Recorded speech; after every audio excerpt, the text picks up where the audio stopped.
The morning started like any other Tuesday at Lincoln High School. Students rushed through the hallways, clutching their books and chatting about weekend plans. Among them was 17-year-old Sarah Mitchell, a quiet junior with shoulder-length brown hair and wire-rimmed glasses. She walked purposefully toward her locker, her backpack slung over one shoulder, completely unaware that this ordinary day would soon turn into a nightmare that would change everything. Sarah had always been careful to keep a low profile at school. While her classmates posted endless photos on social media and bragged about their parents' jobs, Sarah kept her family life private. She never mentioned that her father, Robert Mitchell, worked as a senior aide to the President of the United States. She never talked about the security briefings at their dinner table or the late-night phone calls that would make her father rush to the White House.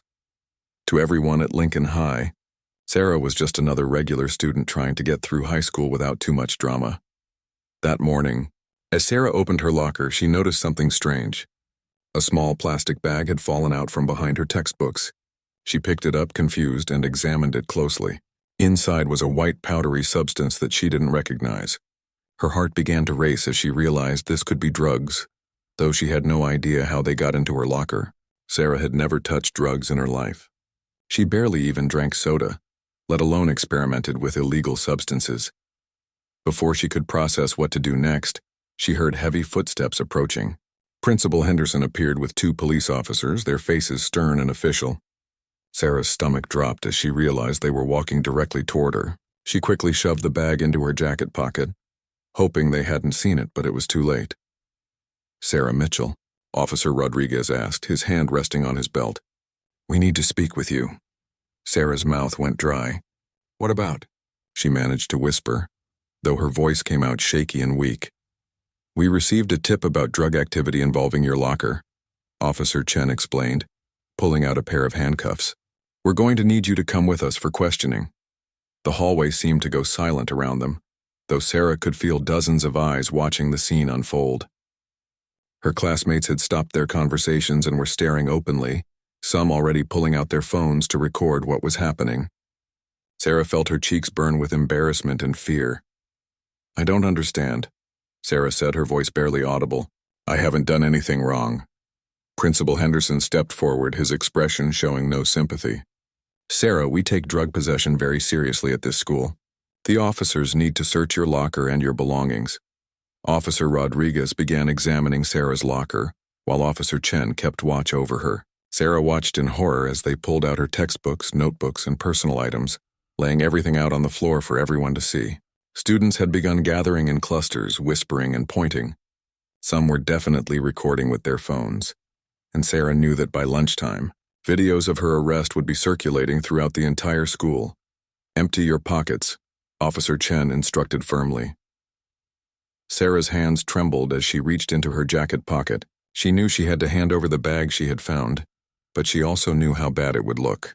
With shaking fingers, she pulled out the small plastic bag and placed it in Officer Chen's outstretched hand. The officer's expression hardened immediately. "Sarah Mitchell, you're under arrest for possession of a controlled substance," he announced loudly enough for the growing crowd to hear clearly. The metal handcuffs felt cold and heavy around Sarah's wrists. She had seen this happen in movies countless times, but experiencing it in real life was completely different. The humiliation was overwhelming. These were her classmates, her teachers, people she saw every day. Now they were all watching her being arrested like a common criminal.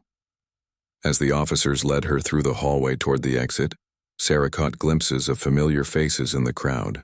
There was Emma from her chemistry class looking shocked and confused. There was Jake from the debate team holding up his phone to record. There was Mrs. Johnson, her favorite English teacher, covering her mouth with her hand in surprise.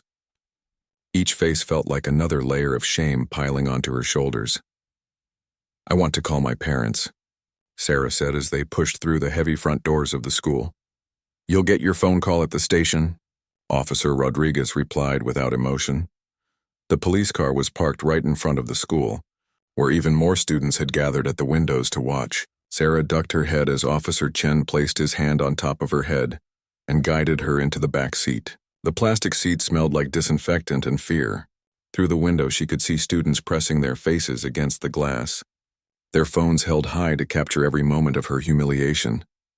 As the car pulled away from Lincoln High School, Sarah closed her eyes and tried to make sense of what had just happened. Just 2 hours ago, she had been a normal teenager worried about her upcoming history test. Now she was sitting in the back of a police car, arrested for drug possession, with no idea how those drugs had ended up in her locker. The drive to the police station felt like it lasted forever, though it was probably only 15 minutes. Sarah stared out the window at the familiar streets of her neighborhood, wondering if her life would ever be normal again. She thought about her parents, who were probably sitting in some important government meeting completely unaware that their daughter had just been arrested. She thought about how disappointed they would be, how this could affect her father's career, how this could destroy everything her family had worked for. What Sarah didn't know was that the two officers sitting in the front seat had no idea who she really was. They saw her as just another high school student who had gotten caught with drugs. They had no clue that in a few hours, their simple drug bust would become a major incident involving federal security, government officials, and a media storm that would make national headlines. For now, she was just Sarah Mitchell, 17 years old, scared and completely alone. The fluorescent lights in the police station waiting area buzzed loudly above Sarah's head as she sat on a hard plastic chair, still wearing handcuffs. The building smelled like stale coffee and cleaning supplies, and every sound seemed to echo off the bare walls. Officer Chen had given her a cup of water, but her hands were shaking too much to drink it properly. She kept replaying the morning's events in her mind, trying to figure out how everything had gone so wrong so quickly. Detective Maria Santos approached Sarah's chair, carrying a manila folder and wearing a tired expression. She was a woman in her 40s with graying hair pulled back in a practical ponytail. She had been working drug cases for over 15 years, and to her, Sarah looked like dozens of other teenagers she had processed through the system. Just another high school student who had made a bad choice and gotten caught. "Sarah, I'm Detective Santos," she said, sitting down across from her. "I'm going to ask you some questions about what we found in your locker today." Sarah looked up with red eyes from crying. "I keep telling everyone I don't know how those drugs got there. I've never seen them before in my life." Detective Santos opened her folder and pulled out the plastic bag. "This tested positive for cocaine, Sarah. That's a serious charge. If you cooperate with us and tell us who your supplier is, we might be able to work something out." "I don't have a supplier because I don't use drugs." Sarah's voice cracked with frustration. "Someone must have put that in my locker. I found it when I opened it this morning, and I was about to throw it away when the officers came." The detective had heard similar stories many times before. Every teenager claimed innocence when they got caught. She sighed and made a note in her file. "Sarah, lying to us is only going to make things worse for you. We have the drugs, we have your fingerprints on the bag, and we have witnesses who saw you take it out of your pocket." Sarah felt like she was trapped in a nightmare that she couldn't wake up from. Everything the detective said was technically true, but it wasn't the whole truth. Yes, her fingerprints were on the bag, but only because she had picked it up when she found it. Yes, witnesses saw her take it from her pocket, but only because she was trying to be honest when the officer asked her to empty her pockets. "Can I please call my parents now?" Sarah asked for what felt like the 100th time. Detective Santos nodded and led Sarah to a small room with a phone. Sarah's hands were still shaking as she dialed her father's work number, the one she was supposed to only use in emergencies. As the phone rang, she realized this definitely qualified as an emergency. Robert Mitchell's office. "This is Jennifer speaking," came the crisp, professional voice of her father's assistant. "Jennifer, it's Sarah. I need to talk to my dad right away." "It's an emergency." There was a pause. "Sarah, aren't you supposed to be in school right now? Please just get my dad. I'm at the police station." Jennifer's tone immediately changed from professional to concerned. "Hold on, sweetie. Let me get him right away."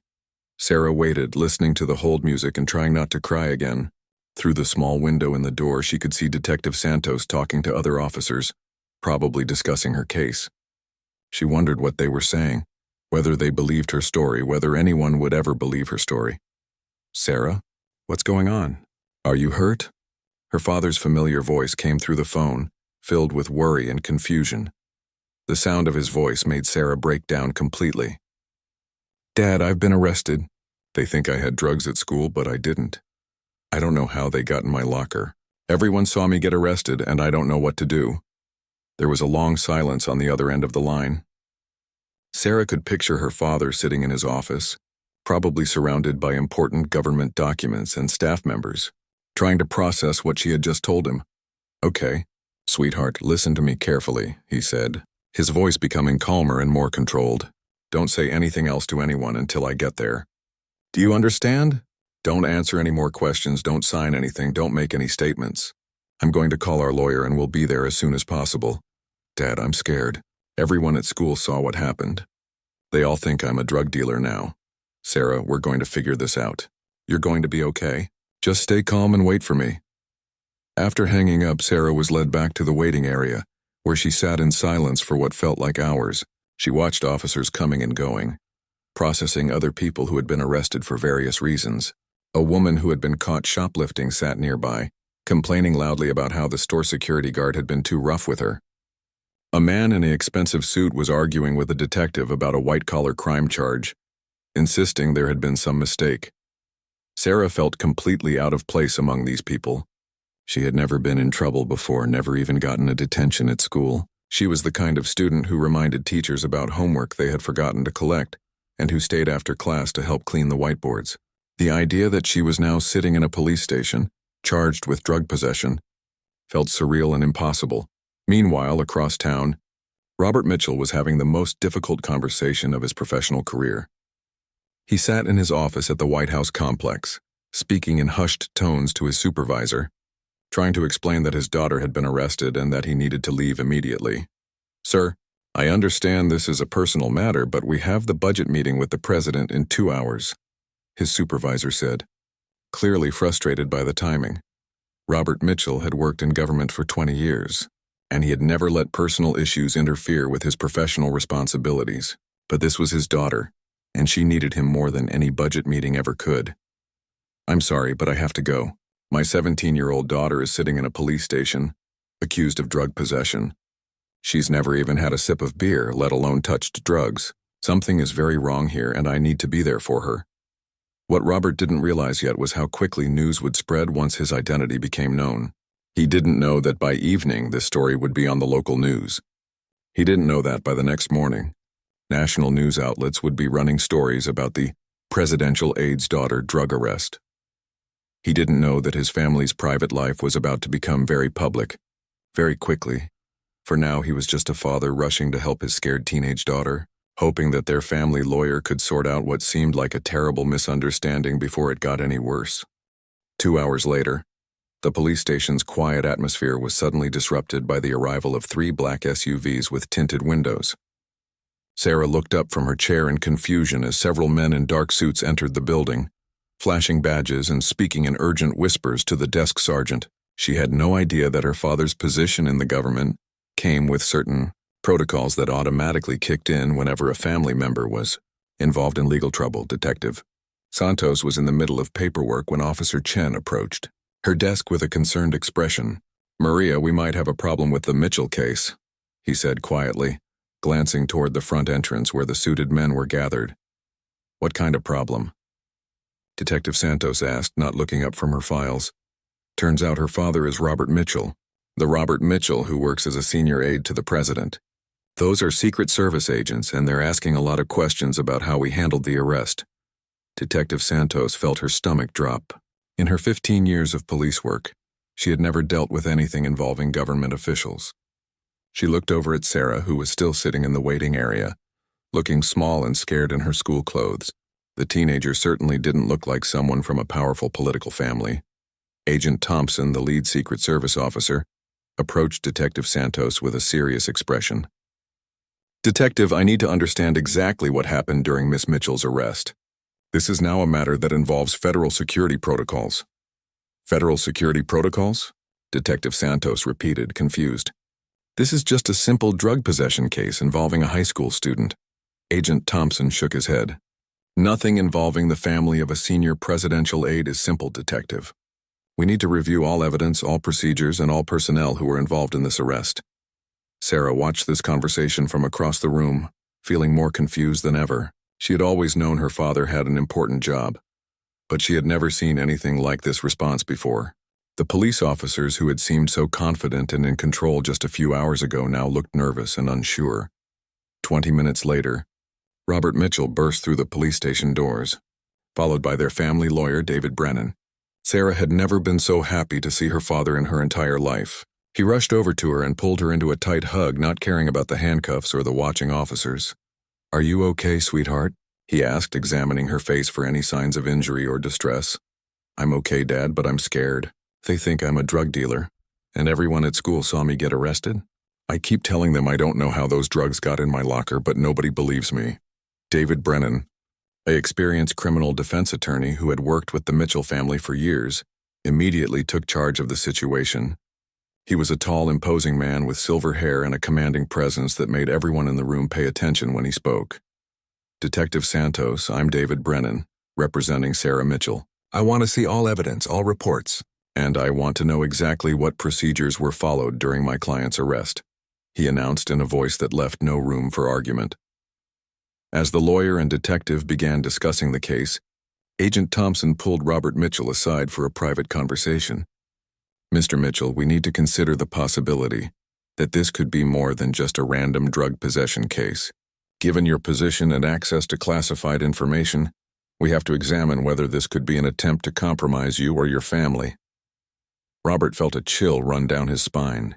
He had always been careful to keep his work life and family life completely separate. But he knew that people in his position sometimes became targets. The thought that someone might have planted drugs in his daughter's locker as part of some larger scheme made him feel sick. Meanwhile, Sarah was finally allowed to have her handcuffs removed while David Brennan reviewed the evidence. The plastic bag containing the white powder looked so small and innocent sitting on the detective's desk, but Sarah knew it was about to destroy her life. She had never even seen cocaine before, but she knew that's what it was because she had heard the officers talking about it. "Sarah, I need you to tell me everything that happened this morning, starting from when you arrived at school," David Brennan said, pulling out a legal pad and pen. Sarah took a deep breath and began recounting her story for what felt like the 10th time that day. She explained how she had opened her locker and found the bag, how she had picked it up in confusion, how the officers had appeared just moments later, and how she had honestly handed over the bag when they asked her to empty her pockets. David Brennan listened carefully, taking notes and asking clarifying questions. As an experienced attorney, he could tell that Sarah was telling the truth. Her story was consistent, detailed, and she showed genuine confusion about how the drugs had ended up in her locker. But he also knew that the evidence against her looked bad, regardless of her innocence. "Detective Santos," David Brennan said, turning to address the detective, "I want to know who reported this alleged drug activity. I want to know who had access to my client's locker. And I want to know why officers happened to arrive at her locker at the exact moment she discovered this bag." Detective Santos shifted uncomfortably in her chair. The timing had seemed convenient at the time, but she hadn't thought to question it carefully. "We received an anonymous tip this morning that drugs were being stored in locker number 247, which is assigned to your client." "An anonymous tip," David Brennan repeated, making a note. "And you didn't find it suspicious that this anonymous caller knew the exact locker number?" Sarah looked up sharply. She hadn't thought about that detail before, but now that the lawyer mentioned it, it did seem strange. How would someone know her specific locker number unless they had deliberately put something there? Lincoln High School had over 2,000 students and just as many lockers. The chances of someone randomly guessing her locker number were practically zero. Agent Thompson rejoined the conversation with additional information that would change everything. "Mr. Brennan, we've been reviewing security footage from the school and we found something interesting. Yesterday evening after school hours, someone accessed the building and was seen near the locker area where Miss Mitchell's locker is located." Sarah's father stood up straighter. "Someone broke into the school?" "Not broke in exactly. They used what appears to be a valid access card. We're working with school security to identify who it was, but the footage shows someone deliberately going to the area where your daughter's locker is located." Detective Santos realized that her simple drug case was becoming much more complicated than she had expected. If someone had planted drugs in Sarah's locker, and if that someone had access to the school after hours, then this was no longer just about a teenager making bad choices. This was potentially about someone deliberately framing a high school student whose father worked for the president. Sarah felt a mixture of relief and fear as she heard this information. Relief because it proved she was telling the truth about not knowing how the drugs got there. Fear because it meant someone had deliberately tried to ruin her life, and she had no idea who or why. The investigation was just beginning, but already it was clear that Sarah Mitchell's arrest was much more than anyone had initially realized. By evening, the story had exploded across local news stations.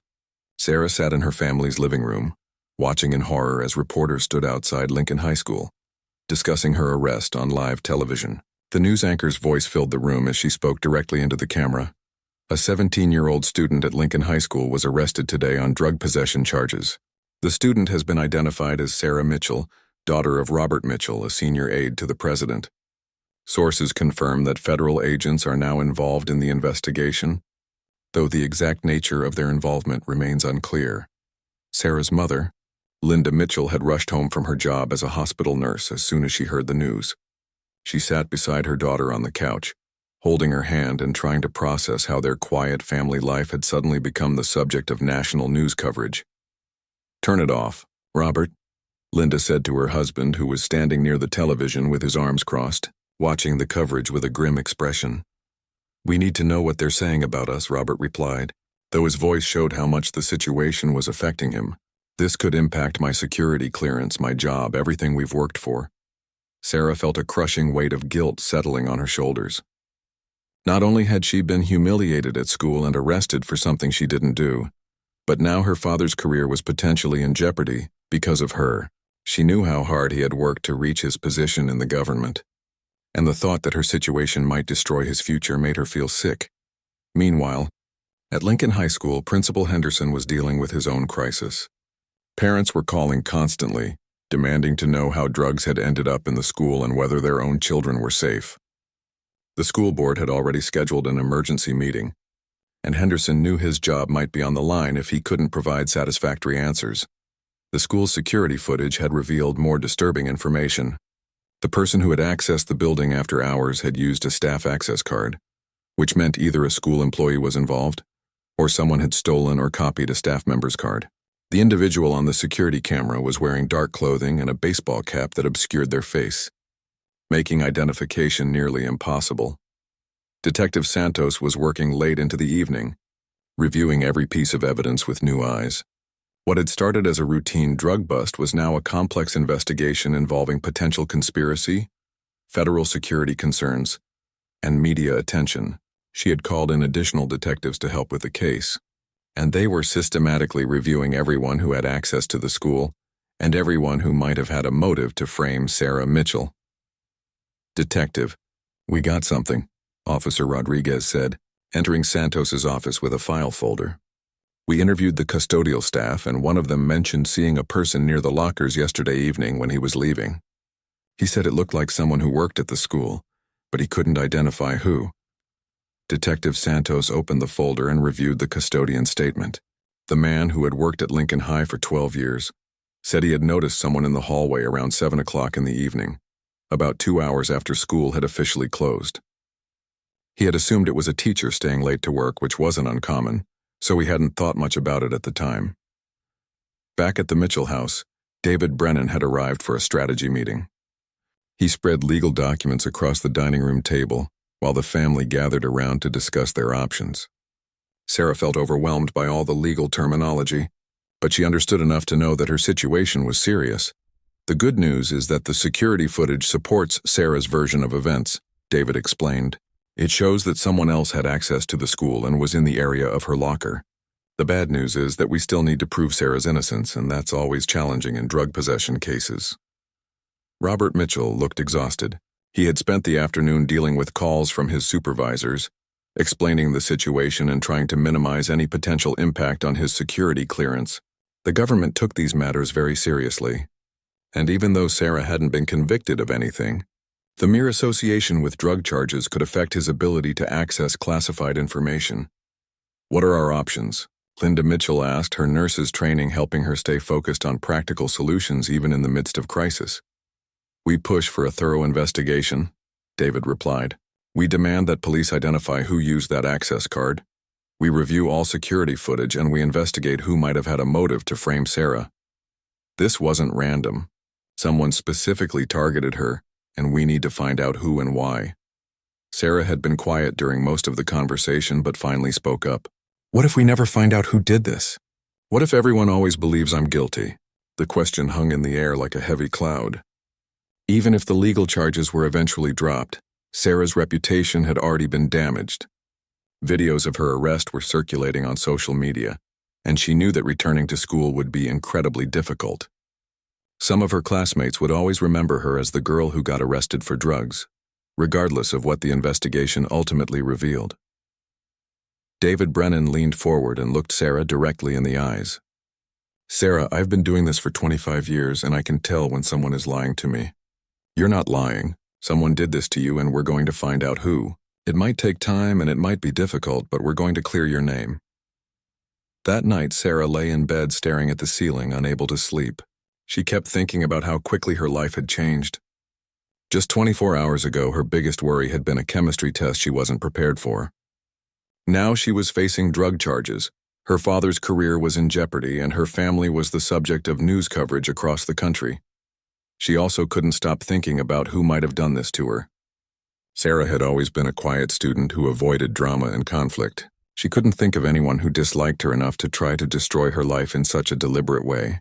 She wasn't popular enough to have enemies, and she wasn't involved in any activities that would create serious rivalries.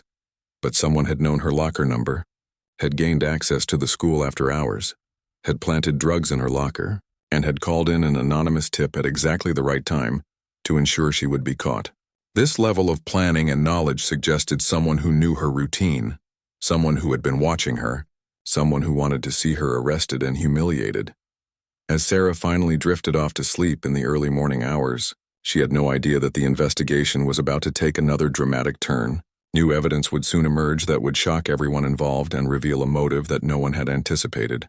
The person responsible for framing her was closer than anyone imagined, and their reasons for targeting the daughter of a presidential aide were about to become terrifyingly clear. The next phase of the investigation would uncover secrets that would change everything Sarah thought she knew about the people in her life. The breakthrough came from an unexpected source. Mrs. Patricia Hendricks, Lincoln High School's head librarian, had been watching the news coverage about Sarah's arrest with growing unease. She had worked at the school for 8 years and prided herself on knowing every student and staff member. Something about the security footage description had been bothering her all night, and finally, she decided to call the police. Detective Santos received the call at 7 in the morning, just as she was reviewing the case files with her first cup of coffee. Mrs. Hendricks spoke quickly, her voice filled with nervous energy. Detective, I think I know who was in the school that night. I've been thinking about what you described, and I believe it was Marcus Webb, our assistant principal. He's been acting very strangely lately, and he has access to all the security codes and staff areas. Detective Santos sat up straighter. Marcus Webb was a 42-year-old educator who had worked at Lincoln High for 3 years. He had been hired from another district with excellent recommendations, and no one had ever questioned his professionalism or integrity. But Mrs. Hendricks continued with information that made Santos's blood run cold. Detective, there's something else you need to know. Yesterday, right after Sarah was arrested, Mr. Webb seemed almost excited about it. He kept talking about how this would teach students a lesson about drug use. But what bothered me was how much he seemed to know about Sarah's family situation. He mentioned her father's job at the White House, but I don't remember ever hearing Sarah talk about that. Within an hour, Detective Santos had obtained a warrant to review Marcus Webb's employment records, financial information, and personal background. What they discovered painted a disturbing picture of a man with serious financial problems and a growing resentment toward the federal government. Webb had been heavily in debt due to his ex-wife's medical expenses and their contentious divorce. His credit cards were maxed out, his house was in foreclosure, and he had recently been denied a loan that would have helped him avoid bankruptcy. More importantly, investigators found evidence that Webb had been in contact with a radical anti-government group that specifically targeted federal employees and their families that Agent Thompson coordinated with local police to bring Webb in for questioning. They found him at school, calmly going about his normal duties as if nothing had happened. When confronted with the evidence, Webb's composure cracked almost immediately. Marcus Webb, you're under arrest for conspiracy planting evidence, filing false reports, and endangering the welfare of a minor, Detective Santos announced as she placed handcuffs on the assistant principal. Webb's confession came in pieces over several hours of interrogation. He admitted to copying Sarah's locker combination from school records, using his access card to enter the building after hours, and planting the cocaine in her locker. He had then called in the anonymous tip the next morning, timing it perfectly so that Sarah would be discovered with the drugs. Why Sarah Mitchell specifically? Agent Thompson asked during the interrogation. Webb's answer revealed the twisted logic behind his actions. Her father works for this corrupt administration that's destroying our country. I thought if his daughter was arrested for drugs, it would embarrass him enough to resign, or at least damage his influence. These government people think they're untouchable, but they're not. Detective Santos stared at Webb in disbelief. You were willing to destroy a 17-year-old girl's life because you disagree with her father's politics? Webb showed no remorse. She's collateral damage in a bigger war. Her father supports policies that hurt real Americans like me. I lost my house, my marriage, everything, while people like him get rich off taxpayer money. The confession was recorded and signed, providing clear evidence of Webb's guilt and Sarah's complete innocence. But even with this vindication, the damage to the Mitchell family had already been done.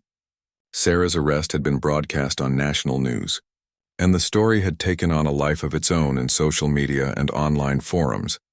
When David Brennan called the Mitchell house with the news, Sarah burst into tears of relief and exhaustion. Her father held her while she cried, finally able to let out all the fear and stress she had been carrying for the past 2 days. It's over, sweetheart. Everyone knows you're innocent now, Robert Mitchell whispered to his daughter.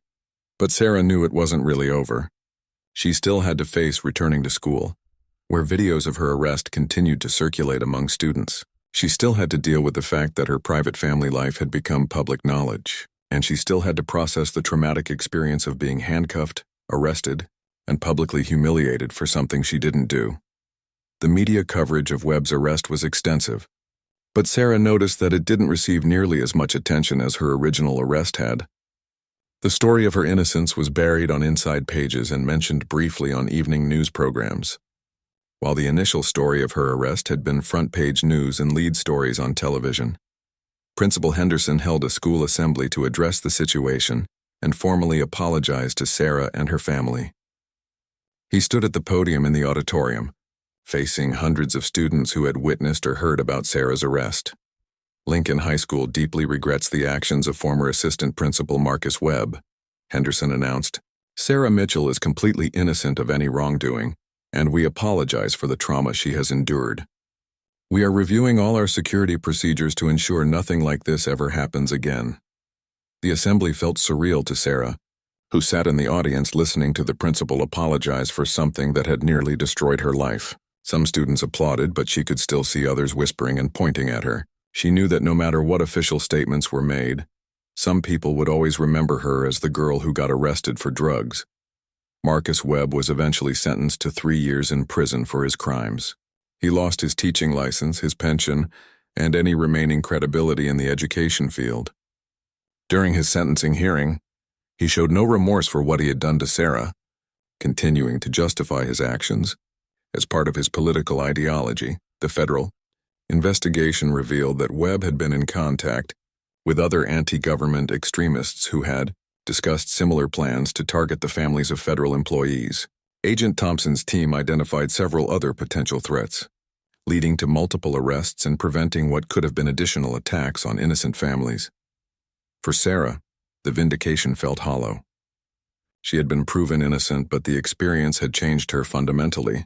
She had learned that people could be cruel and manipulative for reasons that had nothing to do with her actions or character.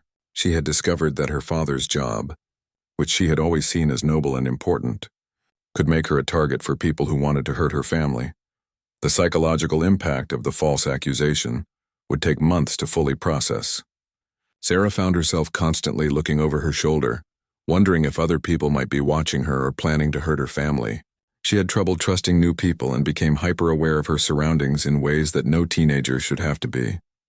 Her parents arranged for counseling to help her deal with the trauma, but Sarah struggled to articulate the complex emotions she felt. She was angry at Marcus Webb for destroying her sense of safety and security. She was frustrated with the media for sensationalizing her arrest, while barely covering her exoneration. She was hurt by classmates who continued to treat her differently even after her innocence was proven. Most of all, Sarah felt guilty about the impact on her father's career. Although his security clearance was eventually reinstated and his job was secure, she knew the incident had created stress and complications that he would never fully discuss with her. She had always been proud of her father's work, but now she understood the price that government service could exact on entire families. The investigation into Webb's connections with anti-government groups continued for months, revealing a disturbing network of individuals who targeted federal employees and their families. Sarah's case became a catalyst for improved security protocols and better protection for government workers and their children. As she prepared to return to school for the remainder of the semester, Sarah knew she was walking back into an environment where she would forever be known as the girl who was falsely arrested. Some teachers would look at her with pity. Some students would whisper about her when they thought she wasn't listening. And some people would never quite believe that she was truly innocent. But Sarah also knew she was stronger than she had been before this ordeal began. She had learned that she could survive public humiliation, false accusations, and the betrayal of trust by an adult who should have protected her. She had discovered that her family would stand by her no matter what, and that truth, even when delayed, eventually emerged. The experience had forced her to grow up quickly, to understand that the world could be unfair and dangerous in ways she had never imagined, but it had also shown her the importance of fighting for justice, of never giving up when you know you're right, and of the courage it takes to face adversity with dignity and strength. 6 months later, Sarah Mitchell walked across the stage at Lincoln High School's graduation ceremony, wearing her cap and gown with quiet dignity. The applause from the audience was warm and genuine, but Sarah knew that many people in attendance remembered her not just as a graduating senior, but as the girl whose arrest had made national news. Her parents sat in the front row, beaming with pride as their daughter received her diploma. Robert Mitchell had taken the day off from his demanding job at the White House, determined not to miss this important milestone in his daughter's life. Linda Mitchell held a tissue in her hand, tears of joy and relief streaming down her face as she watched Sarah accept her diploma from Principal Henderson. The past months had been a journey of healing and growth for the entire Mitchell family. Sarah had not only completed her senior year successfully, but had also become an advocate for students who faced false accusations and unfair treatment in schools. She had testified before a congressional subcommittee about the need for better security protocols in educational institutions and stronger protections for the children of government employees. Her experience had led to significant policy changes. Schools across the country had implemented new procedures for handling anonymous tips about student drug possession. Law enforcement agencies had developed better protocols for investigating cases involving the families of federal employees. And security measures had been strengthened to prevent unauthorized access to school buildings and student information. Marcus Webb had served 18 months of his 3-year sentence before being released on parole. His criminal record ensured he would never work in education again, and his association with anti-government extremist groups had led to his placement on federal watch lists. Sarah had chosen not to attend his sentencing hearing, deciding that she wanted to focus on moving forward rather than dwelling on the person who had tried to destroy her life. The legal case had been settled out of court, with the school district and local police department agreeing to pay damages to the Mitchell family for their mishandling of the situation. But for Sarah, the money was far less important than the systemic changes that had resulted from her ordeal. During her senior year, Sarah had discovered a passion for criminal justice and victim advocacy. She had volunteered with organizations that helped teenagers navigate the legal system, and had spoken at conferences about the psychological impact of false accusations. Her traumatic experience had given her a unique perspective on justice and fairness that would shape her future career plans. As she walked off the graduation stage, diploma in hand, Sarah reflected on how much her life had changed since that terrible Tuesday morning when she had opened her locker to find a bag of cocaine. The scared, confused 17-year-old who had been handcuffed and arrested was now an 18-year-old young woman who understood the complexities of justice, the power of perseverance, and the importance of speaking up for others who faced similar challenges. Her father approached her after the ceremony, wrapping her in a tight hug that conveyed months of pride, worry, and unconditional love. "I'm so proud of you, Sarah," he whispered. "Not just for graduating, but for how you handled everything that happened to you." Sarah hugged him back, finally able to feel that the dark chapter of her life was truly behind her. "Dad, I want you to know that I never blamed you for what happened. Marcus Webb made his own choices, and they had nothing to do with the good work you do every day." Robert Mitchell felt a weight lift from his shoulders that he hadn't even realized he had been carrying. Throughout the ordeal, he had wrestled with guilt about whether his job had put his family at risk, whether his service to his country had come at too high a cost to his daughter's well-being. Linda Mitchell joined their embrace, creating a family circle of love and support that had sustained them through their darkest days. "We made it through," she said simply. "We're stronger now than we were before." As they walked toward their car, Sarah noticed Mrs. Hendricks, the librarian whose phone call had been crucial in identifying Marcus Webb as the perpetrator. The older woman approached them with a warm smile and tears in her eyes. "Sarah, I just wanted to tell you how proud I am of you," Mrs. Hendricks said. "What happened to you was terrible, but the way you've used that experience to help other students has been truly inspiring." Sarah thanked the librarian who had been instrumental in proving her innocence.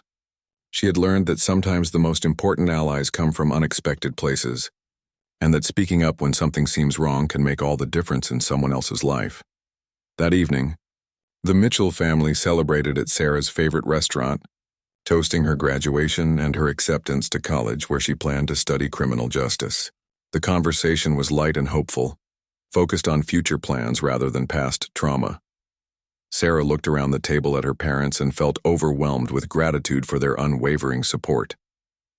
Many families might have been torn apart by the stress and public scrutiny they had endured, but the Mitchell family had emerged stronger and more united than ever. As she prepared for bed that night, Sarah thought about the other students who might face similar situations in the future. She hoped that the changes implemented as a result of her case would protect them from experiencing the fear, humiliation, and injustice she had endured. She hoped that her willingness to speak out about her experience would encourage other young people to stand up for themselves when they faced unfair treatment. Most of all, Sarah hoped that her story would serve as a reminder that truth, justice, and perseverance could overcome even the most challenging circumstances. She had learned that innocence alone wasn't always enough, but that with determination, good legal representation, and the support of loving family and friends, even the darkest situations could eventually be resolved. The girl who had once been handcuffed and arrested for a crime she didn't commit was now a young woman ready to dedicate her life to ensuring that justice prevailed for others facing similar challenges. Her traumatic experience had become the foundation for a life of purpose and service, proving that sometimes our greatest trials can become the source of our greatest strength.